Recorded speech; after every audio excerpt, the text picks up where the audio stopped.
My sister stole $50,000 from our dying grandmother, and everyone in my family knew except me. Now they want me to just let it go. I, 32F, just found out that my older sister Rebecca, 35F, systematically drained our grandmother's bank account while she was dying of cancer, and my entire family has been covering it up for 2 years. I only discovered the truth by accident when I was going through some old paperwork my grandmother left me.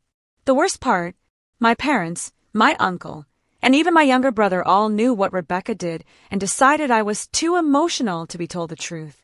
Now they're all furious with me for stirring up old drama and threatening to take legal action against my own sister. I need to start from the beginning because this whole situation is so much worse than I ever could have imagined, and I'm still processing all of it. My grandmother, Helen, was the most important person in my life. She raised me and my siblings for several years when my parents were going through a rough patch financially. She was the kind of woman who would give you her last dollar, who remembered everyone's birthdays, who made the world feel safer just by existing. When she was diagnosed with stage 4 pancreatic cancer 3 years ago, our entire family was devastated. Gran lived independently up until about 6 months before she passed. She was sharp as a tack, managed all her own finances, and was fiercely proud of her independence. She'd been a teacher for 40 years and had saved diligently her entire life. She wasn't wealthy by any means, but she was comfortable. She owned her small house outright and had a decent nest egg saved up. When Gran got too sick to live alone, there was a family meeting about who would take care of her. I volunteered immediately. I was working remotely at the time and had the flexibility, but Rebecca insisted that she should do it. She'd just gone through a divorce and said she needed a fresh start and that taking care of Gran would give her purpose. She even cried during the family meeting, talking about how guilty she felt for not being around more when we were kids. I should mention that Rebecca and I have always had a complicated relationship. She was the golden child growing up, prettier, more outgoing, more ambitious. I was the quiet, bookish one who never quite measured up. But I thought we'd grown past all that as adults. I thought we were finally building a real sisterhood. So Rebecca moved into Gran's house to take care of her. My parents thought it was wonderful. They kept praising Rebecca for being so selfless, for putting her life on hold to care for Gran. I visited 3 or 4 times a week, bringing groceries, sitting with Gran, reading to her. Rebecca always seemed stressed when I was there, always hovering, always rushing me out with excuses about Gran needing rest or having a doctor's appointment. There were little things that bothered me at the time, but I pushed them aside. Gran seemed more anxious whenever I tried to talk to her about anything serious. She'd change the subject or say she was too tired. A few times, I could swear she started to tell me something important, but then Rebecca would interrupt or Gran would suddenly get very quiet and withdrawn. About 2 months before Gran passed, I noticed she seemed confused about money. She mentioned something about not understanding where all her savings had gone, but when I tried to ask more questions, Rebecca jumped in and said the cancer had spread to Gran's brain and she was having delusions about finances. Rebecca even had a doctor's note about cognitive decline. I felt terrible for doubting my grandmother, so I dropped it. Gran passed away on a Tuesday morning. I wasn't there. Rebecca called me at 6 a.m., crying, saying Gran had gone peacefully in her sleep. I was destroyed. I couldn't understand why Gran's decline had been so sudden in those final weeks, why I hadn't been called to say goodbye. Rebecca said it all happened so fast, that Gran had made her promise not to call anyone in the middle of the night because she didn't want people to see her that way. The funeral was beautiful. Rebecca gave a tearful eulogy about what an honor it was to care for Gran in her final months. Everyone praised her. My parents couldn't stop talking about how lucky we were to have such a devoted sister, such a selfless daughter. I felt like I was watching everything through a fog of grief. The will reading was straightforward. Gran left her house to be sold and split 3 ways between me, Rebecca, and our younger brother Josh, 28M. She had some jewelry that was divided up, and she left specific instructions that any remaining money in her savings account was to be split equally among her 3 grandchildren. The lawyer mentioned that the savings account had a balance of about $3,000. I remember being surprised. I thought Gran had more saved than that, maybe $30,000 or $40,000. But I figured end-of-life care was expensive, and I didn't question it. We sold Gran's house 6 months after she passed. It was one of the hardest things I've ever done, packing up her belongings, saying goodbye to the place that held so many memories. The house sold for $340,000, which meant each of us got about $113,000 after fees and taxes. It was life-changing money for me. I put it toward a down payment on my first house. Life went on. I grieved. I went to therapy. I slowly started to heal. Rebecca seemed to be doing well. She'd gotten a new job, moved into a nice apartment, bought a new car. She seemed to be thriving, actually. I was happy for her. I thought maybe taking care of Gran, despite how hard it was, had given her some kind of closure or peace. Then, 2 months ago, everything fell apart. I was moving into my new house and unpacking boxes. One box contained papers and documents that Gran had specifically left for me, old family photos, some of her teaching materials, her recipe cards. At the bottom of the box was a large manila envelope I'd never noticed before. Inside were bank statements. At first, I thought they were just old records, nothing important. But as I started looking through them, my blood ran cold. These were statements from Gran's main savings account, covering the 3 years before her death. And they told a story that made me physically sick. 3 years ago, before Gran's diagnosis, her savings account had $83,000 in it. I could see the steady accumulation over decades, her teacher's pension deposits, her Social Security, the small amounts she'd add each month from her careful budgeting. Then about 2.5 years ago, right after Rebecca moved in, the withdrawals started. They began small, $500 here, $800 there. The notes on the statements said things like ATM withdrawal or check payment. Nothing that looked immediately suspicious, but they got bigger and more frequent. $2,000, $5,000, $8,000. Over the course of 18 months, I watched my grandmother's life savings disappear in a steady stream of withdrawals.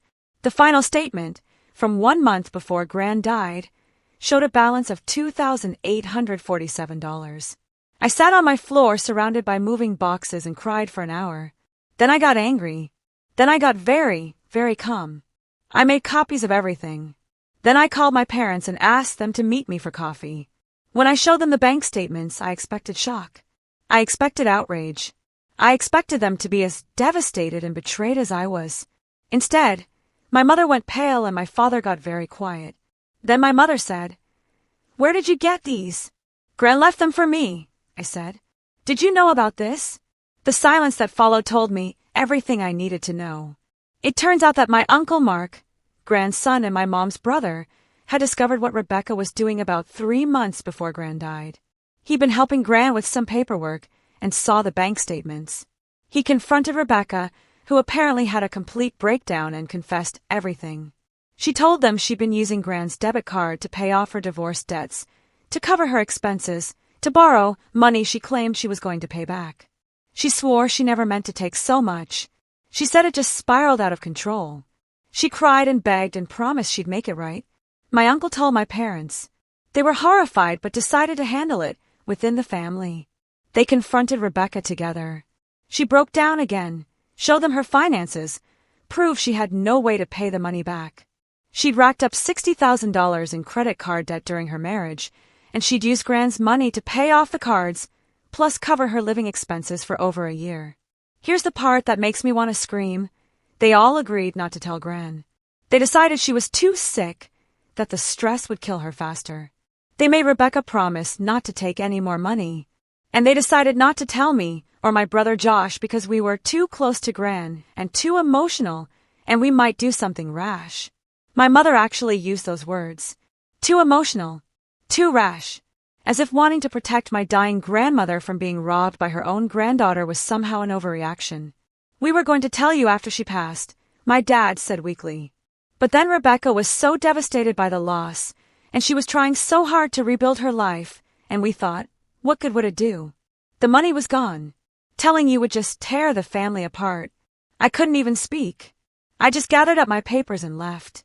I called Josh next. He started crying immediately.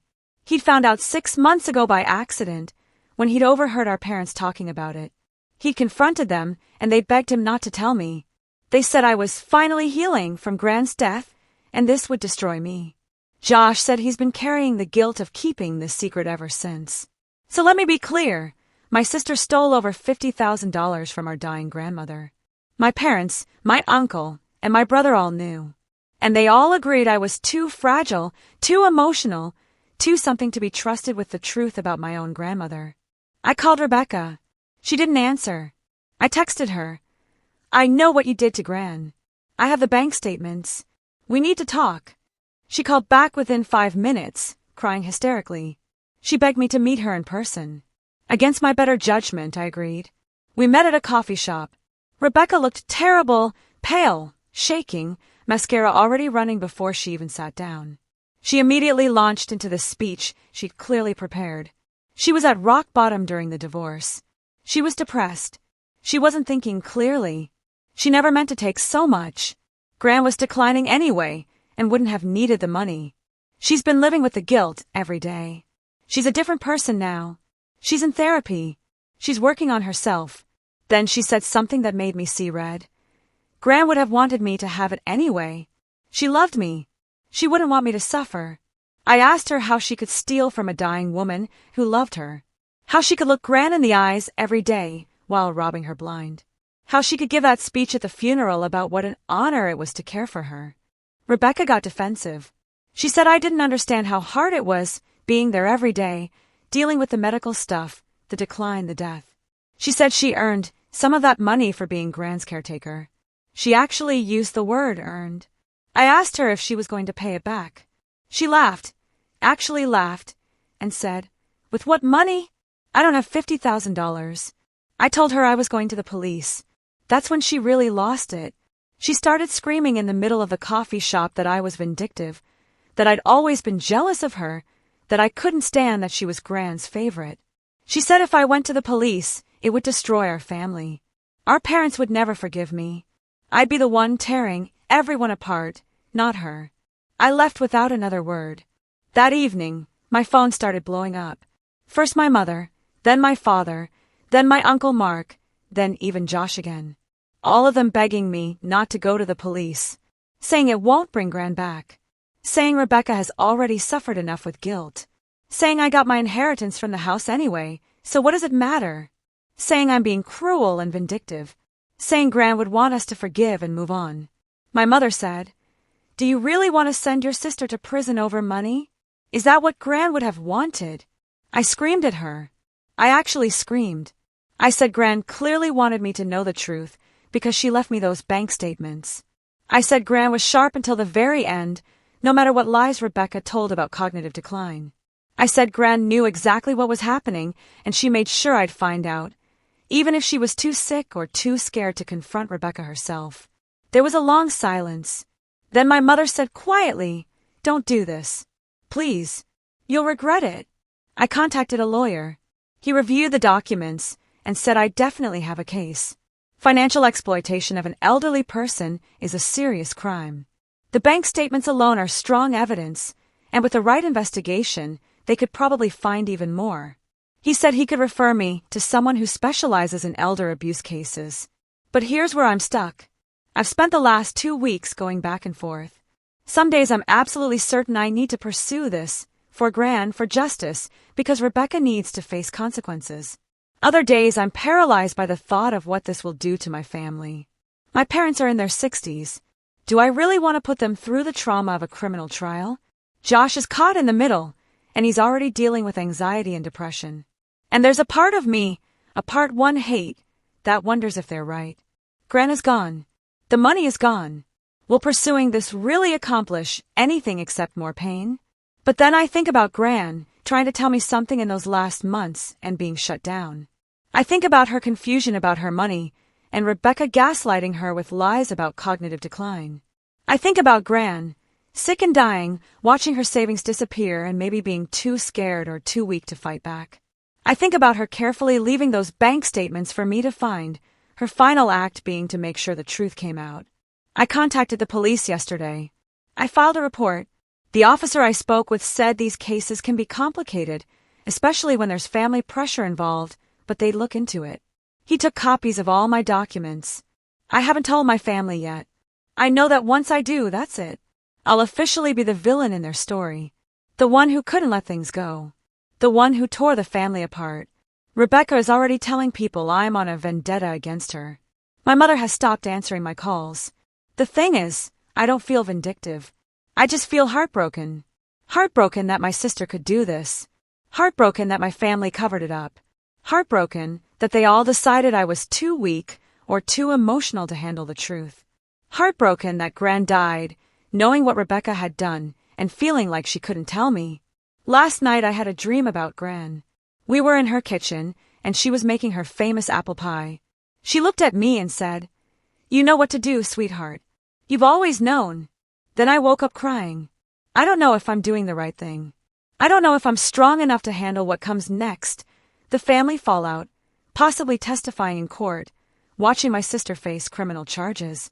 I don't know if I can live with the guilt if I back down now. But I keep coming back to those bank statements. Gran left them for me. She wanted me to know. And maybe in the end, that's all that matters. So I'm asking, am I wrong for reporting my sister to the police? Should I have just let this go like my family wanted? Is justice worth losing everyone I have left?